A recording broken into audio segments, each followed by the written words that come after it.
School থেকে ফেরার পথে ছেলেটি অত্যন্ত আনন্দের সাথে তার মা বাবাকে জানায় যে সে পরীক্ষায় পুরো ক্লাসের মধ্যে সর্বোচ্চ নম্বর পেয়েছে।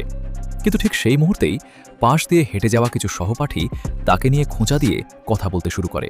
তারা তাচ্ছিল্য করে বলে, একটা উচ্চ নম্বর পেয়ে এত অহংকার করার কি আছে? সাধারণ কোনো শিশু হলে হয়তো এসব শুনে মন খারাপ করত বা চুপ হয়ে যেত। কিন্তু ছেলেটি তা না করে আরও গর্বের সাথে মাথা উঁচু করে দাঁড়ায়। তার মা বাবাও তাকে শিখিয়েছিলেন, যারা তোমাকে খাটো করতে চায় তাদের সামনে কখনো নিজেকে দুর্বল প্রমাণ হতে দেবে না। এরপর একদিন খেলার মাঠে এক সহপাঠী ইচ্ছা করে তাকে ধাক্কা দিয়ে ফেলে দেয় এবং বিষয়টিকে ভুলবশত হয়েছে বলে এড়িয়ে যেতে চায়।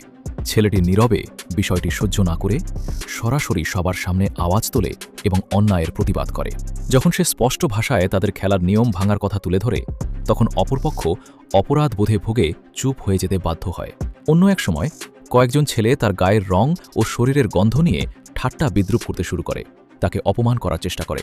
কিন্তু ছেলেটি নিজেকে নির্দোষ প্রমাণ করার কোনো ফালতু প্রতিযোগিতায় না নেমে তাদের বাজে অভ্যাসের কথা তাদেরই মুখে স্পষ্ট করে বুঝিয়ে দেয়। ঘটনার শেষ এখানেই নয়।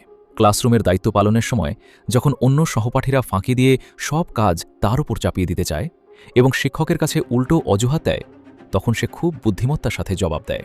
সে শিক্ষককে পরিষ্কার জানিয়ে দেয় যে কাজে সাহায্য করতে তার কোনো আপত্তি নেই, তবে অন্যদের ফাঁকি দেওয়া কাজ সে একা করবে না। সে তার নিজের অধিকারের জায়গায় একচুরও ছাড় দেয় না। দরজার বাইরে দাঁড়িয়ে থাকা তার মা বাবা ছেলের এই আত্মবিশ্বাস দেখে গর্বে হেসে ওঠেন। ছেলেটি প্রমাণ করে দিল অন্যায় আর অপমানের সামনে মাথা না ঝুঁকিয়ে কিভাবে নিজের অধিকার ধরে রাখতে হয়।